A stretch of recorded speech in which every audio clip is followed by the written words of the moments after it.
السلام علیکم، نمسکار. السلام علیکم، نمسکار. آپ کا بہت بہت شکریہ پترکار سنگھ کا کہ مجھے یہاں پر بلایا گیا ہے. میرے لیے بڑی فخر کی بات ہے کہ 80 سال سے زیادہ پرانی پترکار سنگم نے مجھے یہاں پر آنے کی دعوت دی. میں شکریہ ادا کرتا ہوں. بلکہ آپ لوگ مئی جون سے میرے کو انوائٹ کر رہے تھے مگر کسی بنا پر نہیں آ سکا. مگر یہ بیٹھ کے بولنا میرے لیے بڑی تکلیف دہ اسٹرینج بات ہے.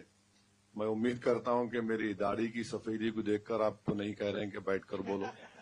تو میں ہمیشہ کھڑے رہنا چاہتا ہوں، لوگوں کو کھڑا کرنا چاہتا ہوں. اور میرا ماننا یہ ہے کہ جب تک انسان کھڑے نہیں ہوا اس کو اس کا حق نہیں ملتا. تو مجھے جو ٹاپک دیا گیا کہ present political scenario and future of AIMIM، تو اس میں انٹروڈکٹری پہلے 2-3 پوائنٹس آپ کو بول کر پھر MIM کے بارے میں بولتا ہوں. آپ تو پترکار ہیں، مجھ سے بہتر جانتے ہیں کہ ہماری سنسد میں نمبر آف جو first time MPs Lok Sabha میں ہے وہ 2014 سے 260 ہے. تو اس کا مطلب یہ ہے کہ آدھے سے زیادہ MPs نیو کمرز ہوتے ہیں.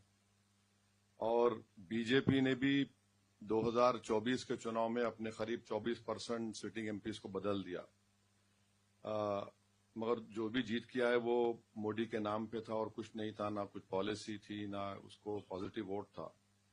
پھر دوسری بات یہ ہے کہ جو ہماری بھارت کا جو ڈیموگرافی ہے ایک واسٹ سوشل ڈیموگرافی ہے. 50% پاپولیشن 25 سال سے کم عمر کی ہے. 65 سال کی پاپولیشن جو ہے وہ 40 سال سے کم عمر کی ہے. یہ جو ڈیموگرافک ڈیویڈنڈ پاپولیشن کا بھارت کے پاس ہے وشو میں کسی دیش کے پاس نہیں ہے.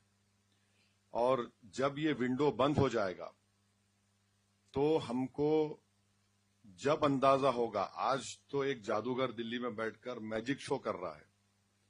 تو میجک شو میں کبھی وہ اپنی ٹوپی سے یا اپنے جیب سے پھول نکالتے، کبھی یہ نکالتے، جو بھی نکالتے. مگر یہ جو ڈیموگرافک ڈیویڈنڈ کا نقصان ہم کو ہونے والا ہے، یہ جو بند ہو جائے گا جب اس کا اندازہ ہوگا. اور جب ہماری ڈیپینڈنٹس زیادہ رہیں گے، ہماری پاپولیشن اولڈ ہونا شروع ہو جائے گی اور اس وقت بہت چیلنجز پیدا ہو جائیں گے، مشکلات پیدا ہو جائیں گے.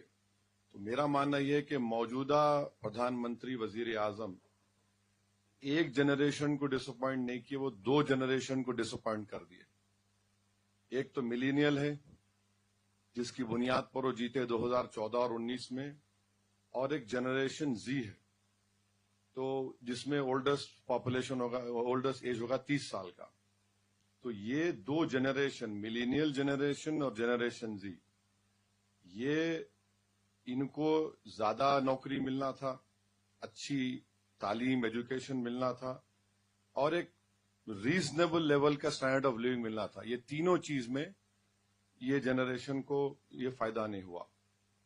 اب آپ یہ بھی دیکھ لیجئے کہ 25% بھارت کا جو یوتھ ہے ان کو ایجوکیشن کچھ نہیں ملا. 25% نہ ان کو امپلائمنٹ ملی، نہ ٹریننگ ملا.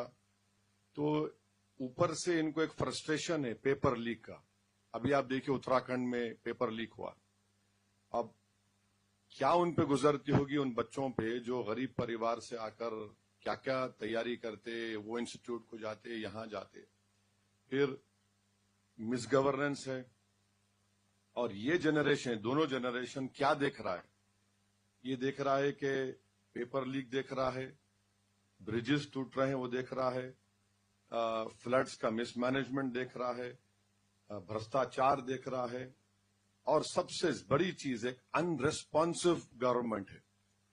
تو وہ یہ بھی دیکھ رہے ہیں کہ دولت مند ہو جا رہا ہے، اور اتنا ویلتھ انیکوالٹی ہے دیش میں کہ شاید انگریزوں کے زمانے میں بھی اس طرح کی ویلتھ انیکوالٹی رہی ہوگی. اور یہ جو دولت مند، جس کو اپن انگریزی میں میں کہہ سکتا ہوں کہ ریچ بوائز ہے، یہ کسی کو ٹکر بھی مار سکتے اور مار کر جان بھی لے سکتے، ان کو بیل بھی مل جاتی. اور یہ جو رچ بوائز ہے جو ریپسٹ ہیں، کنوکٹڈ ہیں، مگر ان کو بیل دی جاتی ہے سنسکاری کے نام پہ. تو کامن آدمی کو بیل نہیں ملتی اور ان کو 5 سال جیل میں رہنا پڑتا. تو یہ جو سوشل چینجز ہمارے دیش میں ہو رہے ہیں، یہ ڈیفائن کرتا ہے پریزنٹ ڈے پالیٹکس کو. اور مجھے یقین ہے کہ یہ زیادہ دن چلنے والا نہیں ہے، کیونکہ بی جے پی، آر ایس ایس یا سنگھ پریوار جو ہے، یہ ملینین جنریشن کو، جنریشن زی کو ایک کام پہ لگا دیا، تم گورکشک بن جاؤ اور تمہارا کام ایک ہی ہے کہ تم ہر چیز کے لیے سب سے بڑی مائنورٹی مسلمان کو بلیم کرو. ایک وقت آئے گا جب یہ لوگ بوڑھے ہوں گے، تب ان کو یہ معلوم ہوگا کہ اصل دشمن مسلمان نہیں تھے، بلکہ وہ لوگ تھے جن کو ہم نے ستا دی تھی. تو اور فورتھ پوائنٹ یہ ہے کہ مسلمان ینگسٹ ریلیجیس کمیونٹی ہے دیش میں، ینگسٹ ریلیجیس کمیونٹی ہے اور پورس بھی ہے، اور ان کا کوئی ریپرزنٹیشن ہائر ایجوکیشن میں نہیں ہے. ہائر ڈراپ آؤٹ ریٹس ہے، بعض اسٹیٹس میں تو دلت آدیواسی سے زیادہ ان کا ڈراپ آؤٹ ریٹ ہے. اس سماج میں سیلریڈ امپلائیز بہت کم ہیں، بہت سے مسلمان سیلف امپلائمنٹ میں ہیں اور ریگولر امپلائمنٹ ان کے پاس نہیں.